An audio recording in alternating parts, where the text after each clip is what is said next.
Primera página, son las 6:33.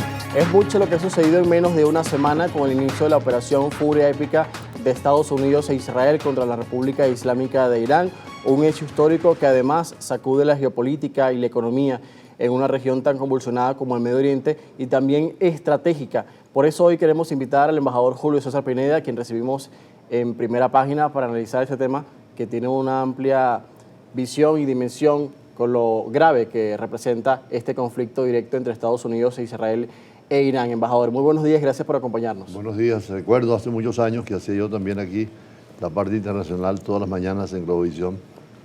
Siempre ha sido importante estos análisis de temprano.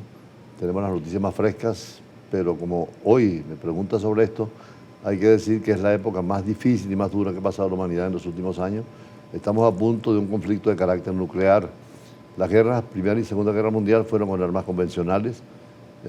Esta tercera podría ser con armas nucleares, empleando también armas bacteriológicas y hasta químicas.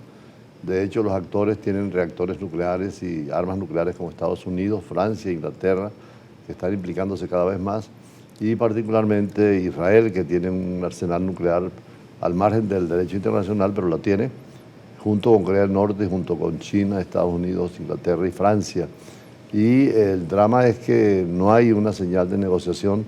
Han decapitado al régimen iraní. Es increíble que hayan matado al ayatollah. Es el segundo ayatollah después de 1979, con la caída del Shah de Irán. Por cierto, el Shah de Irán fue el que trajo los reactores nucleares y el desarrollo nuclear, pero apoyado por Estados Unidos. Ahora le toca a los ayatollas manejar ese proyecto dentro de un proyecto revolucionario mundial, que por ahora no ha sido suficiente fuerte para retener a las Fuerzas Armadas, sobre todo a los equipos de Israel y Estados Unidos. Hasta ahora, como decíamos, son con misiles, con drones, con armas convencionales, pero podría complicarse. Claro, esto para Venezuela es extraordinario desde el punto de vista del petróleo, claro, porque el petróleo más seguro venezolano y de alta calidad, suben los precios a un 15%, pueden llegar, si hay la guerra, hasta $300, y el ingreso sería inmenso para nuestros países. Y esto garantiza más y da razón a la Presidenta de la República de lo que está haciendo con la modificación de la ley de hidrocarburos, la inversión extranjera, el desarrollo que tiene Venezuela y ahora con la cuestión minera también, que parece que hay cambios. Es una situación dura para los países petroleros, sobre todo del Medio Oriente, porque están siendo golpeados, sobre todo Qatar, Emiratos Árabes Unidos, Bahrein. Sí, embajador, ¿y cuál es la gravedad de esto? Porque estamos entendiendo que Irán es un país persa rodeado de naciones árabes que son musulmanas pero sunitas, e Irán es chiita. Entonces, imagínese también involucrar a otros países que no están directamente de lleno en este conflicto. Esa observación es muy interesante porque mucha gente habla del mundo árabe solamente como si fuera una sola región. Ahí hay varios que no son árabes, que son muy importantes. Turquía no es árabe, pero es sunita.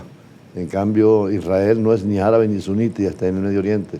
Y por otra parte, la mayoría de estados son sunitas, Arabia Saudita, Qatar, Emiratos Árabes Unidos. Pero Irán es chiita. Y el chiismo tiene un concepto distinto del poder. El chiismo, ¿cuáles son las diferencias entre los dos, sunitas y fundamental chiitas? Es que los chiitas dicen que son descendientes de la sangre de Mahoma. Y por lo tanto, quien gobierna es un gobierno espiritual, teocrático, un dios. El ayatollah nadie lo elige. El ayatollah, 80 clérigos son los que dirigen prácticamente el ayatollah. En cambio, en las monarquías del Golfo, que son sunitas, son regímenes, digamos, de más libertad y donde la religión es menos estricta. Por eso vemos que Irán es muy conservador. El caso de las mujeres con su velo, con su burka. En el Medio Oriente hay más libertad. Y el problema es que Irán, como chiita, tiene núcleos muy importantes en todo el Medio Oriente que está activando en planes terroristas. Además tiene el Hezbollah en el Líbano, que es un enclave iraní y que es muy fuerte, por cierto. Y sí, Israel está disparando sobre el Líbano. Y tiene grupos también en el mundo que si activa todo ese grupo podría ser muy dramático para la humanidad. Ya se habla inclusive de esa tercera guerra mundial porque Irán podría tener algunos misiles con uranio, aunque no bombas atómicas, pero sí que hacen daño a Israel. ¿Para usted tiene características este conflicto de tercera guerra mundial? Va por esa vía. Yo creo que estamos acercándonos a lo que se llama el punto crítico, porque ya al golpear, por ejemplo, a Chipre, ya Inglaterra se siente afectada. Francia también se siente afectada y hay una cláusula de la Unión Europea que es que cuando ataquen a un país todos deben responder, al margen de la OTAN, que también está implicada. O sea, yo creo que por ahora pudiera darse la tercera guerra mundial, que sería la última. Como decía Einstein un día a sus alumnos, le preguntaron, profesor, ¿usted cree que habrá una tercera guerra mundial? y dice, si la hay es con armas nucleares. Yo no estoy seguro, pero la cuarta va a ser con palos y piedras. Ya no quedaría nada. Porque simplemente quedarían unos pequeños grupos en la selva. La contaminación es tan grande. Un misil ruso que estallara en Miami, a las 4 horas la nube radioactiva estaría sobre Caracas. Y aquí no tenemos sistemas de protección. Los suizos son los únicos que tienen en el lago de Ginebra por debajo una especie de sótano donde pueden estar y cada uno que construye un edificio tiene que tener un sótano antiatómico. Es un drama porque la capacidad del mundo destructiva nuclear son 6 o 7 veces y los misiles están fundamentalmente con armas en Francia y Estados Unidos, Inglaterra, China y por supuesto estos países al margen de la ley como Israel o Corea del Norte. El caso nuestro, como digo, por ahora es bueno para nosotros. Claro, no es para levantar solamente el criterio egoísta, porque el petróleo va a subir. Y ahora que el gobierno ha cambiado la ley de hidrocarburos y cambia la ley de minas, una mayor apertura, ¿no? Ojalá que manejemos bien. Ahora, pero Venezuela siempre se ha beneficiado de este tipo de conflictos, aunque suene frío decirlo, pero en este momento que ha ocurrido la operación militar del 3 de enero y luego Caracas y Washington han afianzado nuevamente su relación hasta el punto de ayer anunciar que se restablecen las relaciones diplomáticas plenamente, ya incluso con una embajadora acá de Estados Unidos en Caracas. ¿Cuál va a ser la oportunidad del país para retomar eso cuando Trump también ha dicho que ya tiene 100 millones de barriles de petróleo venezolano? Es interesante la observación que hace porque hace poco vimos que enfrentaron credenciales el embajador de Qatar, la embajadora de Nicaragua y el embajador de Italia, que le dieron rango ya de embajador. Y ahora los Estados Unidos ya eleva el nivel. Por cierto, nombraron a una persona, embajadora en Estados Unidos, que se nota que hay un cambio en la diplomacia de alto nivel. El muchacho, el joven que nombraron en Estados Unidos fue alumno nuestro en la Universidad Central de Venezuela. Estando yo embajador en Corea del Sur, lo recibí con otro canciller en la época de Calderón, o sea, una persona de conocimiento. Y notamos que hay un cambio en la política exterior, hay un cambio en el manejo de la diplomacia, hay un cambio en el manejo del petróleo. Es extraordinario ahora que las compañías vengan a negociar con toda libertad y tengan seguridad jurídica. Así que en este conflicto del Medio Oriente seguimos siendo el país más seguro para el petróleo de Occidente, Europa y Estados Unidos, y eso revaloriza y vamos a tener buenos precios y si se administra bien, un desarrollo inmenso que vamos a sentir inmediatamente. Ahora, embajador, si vamos a la justificación del conflicto en Medio Oriente con esta operación Furia Épica para Estados Unidos y León Rugiente para Israel, hemos visto diferentes retóricas, ¿no?, en lo que ha sido esta justificación, el caso nuclear, la amenaza que ha representado Irán para Israel y Estados Unidos, como lo consideran ellos, por estar construyendo una bomba nuclear. Recordemos el acuerdo de 2015 que se firmó entre Obama y la República Islámica de Irán. Luego, en 2018, Trump se sale porque considera que esto no lleva a ningún lado y más bien beneficia al régimen iraní. Y recordemos también los ataques, que usted vino, por cierto, el año pasado a conversar sobre esto con nosotros, que hizo Estados Unidos e Israel a las instalaciones nucleares en Irán, en esa guerra que se conoció como la de 12 días. Entonces, ahora llega esta nueva ofensiva en este momento y de alguna manera dicen que Irán nuevamente ha avanzado en esas capacidades. ¿Qué establece el derecho internacional en este caso? Y también cómo usted puede analizar esa estrategia que ha mantenido Trump en este primer año de gobierno sobre Medio Oriente y el caso particular de Irán. Ha sido un asunto pendiente, ¿no? Irán está enriqueciendo uranio, pero el uranio puede enriquecerse a un 30%. Brasil tiene reactores con uranio, Argentina también. Nosotros tenemos un reactor ahí pequeño de 3 megavatios que trajo Pérez Jiménez en la época en que Perón llevó el reactor para Argentina.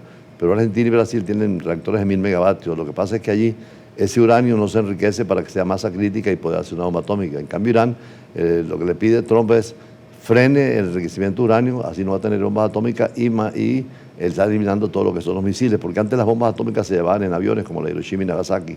En cambio, en un misil son 10 minutos entre Teherán y Israel o media hora entre Moscú y Miami. O sea que el tema nuclear es dramático y sería un apocalipsis.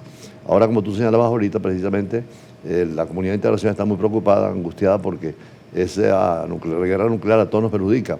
E Irán, yo creo que está llegando también a pensar de que sería absurdo una guerra final, y yo creo que van a llegar a negociar. Eso de golpear al ayatollah Jamenei, ya están nombrando a uno de los al hijo, sí. Estaban 2 candidatos, el hijo de Jamenei y el nieto de Khomeini. Recordemos que Khomeini fue el ayatollah que se vino de Francia, también por pecados que cometió el Shah de Irán, porque quiso occidentalizar demasiado Irán. Con mano dura, ¿no? Con mano dura, y además también aquella fiesta de Persépolis de abundancia mientras el pueblo sufre. O sea, todo tiene una explicación. Ellos llegaron porque había un momento en que llegaban, pero ahora también es tiempo de que se vayan. Y es lo que pide el pueblo. Claro, Estados Unidos tiene sus intereses propios. ¿Qué quiere tener? Frenar que el petróleo de Irán vaya a China, porque por el estrecho de Hormuz sale casi el 20-30% del petróleo del mundo, que es una crisis, como digo, favorece a los países petroleros de Occidente y sobre todo a Estados Unidos, en el sentido de que Venezuela también adquiere mucho mayor precio y hay una política nueva de Venezuela frente a Estados Unidos. O sea, el mundo estamos en una situación límite. Alguien decía que Irán no es un país.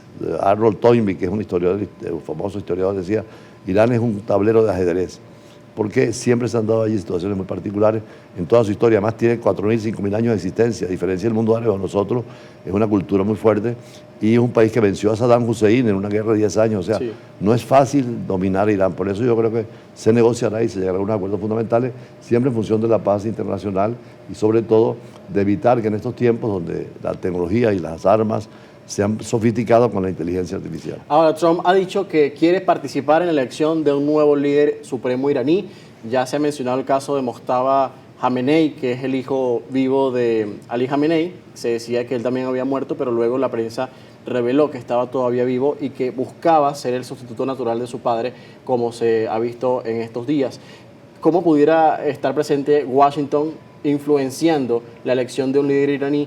¿Y cómo usted puede dibujar lo que sería la estrategia, el plan que busca, en este caso, con Irán? Porque Trump ha llegado a mencionar que incluso podría funcionar un plan parecido al que ha usado para Venezuela. Claro, después, es la segunda vez que Trump golpea a Irán. Primero acabó con la dirección de la Guardia Republicana, que es como el brazo armado de los iraníes.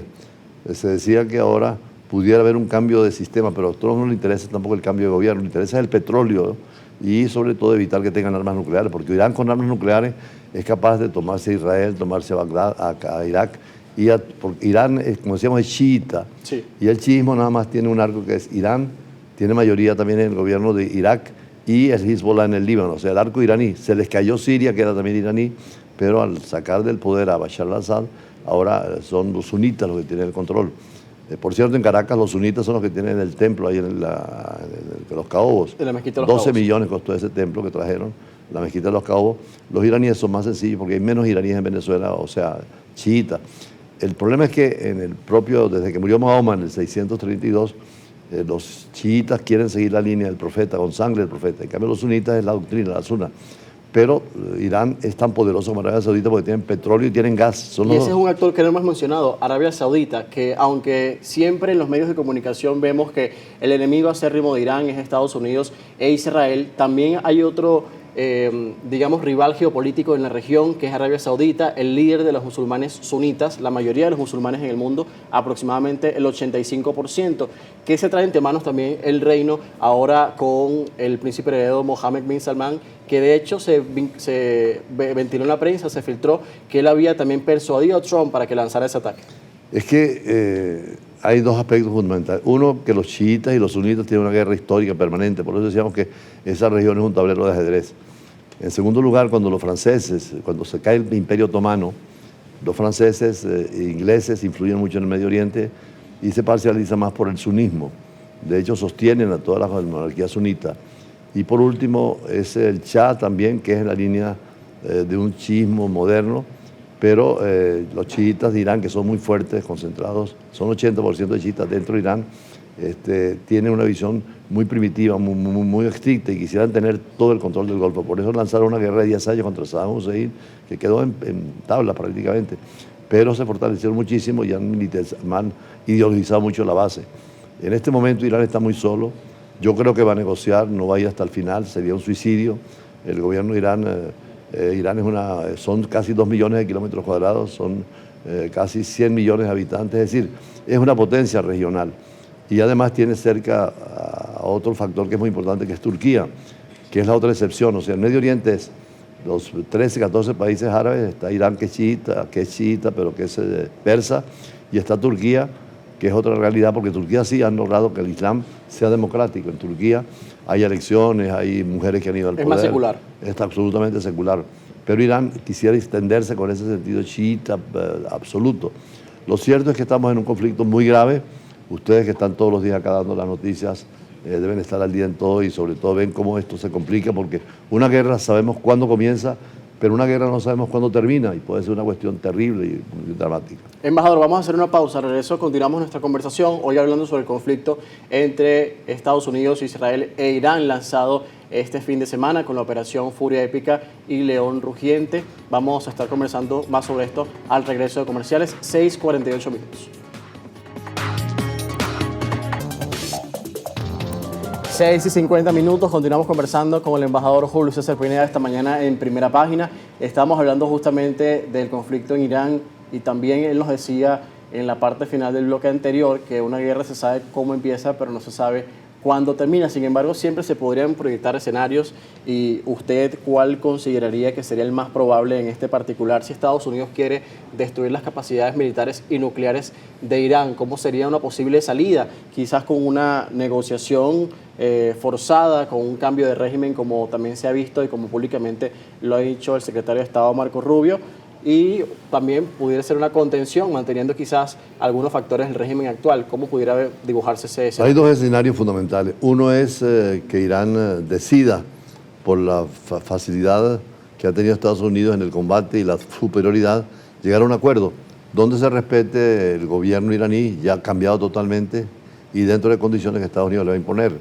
La otra es que Irán, dentro de ese concepto del sacrificio, de la lucha hasta el final, sigue en una situación suicida, si se quiere, golpeando, por ejemplo, ya está alertando a los grupos en el Líbano, que es lo que ha pasado ahora con la Hezbollah, que es el partido de Dios, a Hamas en el caso de Palestina, tiene grupos también importantes en los hutíes en Yemen, algunas expresiones en el medio, en Azerbaiyán, en Bakú, y sobre todo la mayoría en Irak, que es el gobierno de Irak, que es sudita, y minorías en América Latina, hay también minorías chiitas.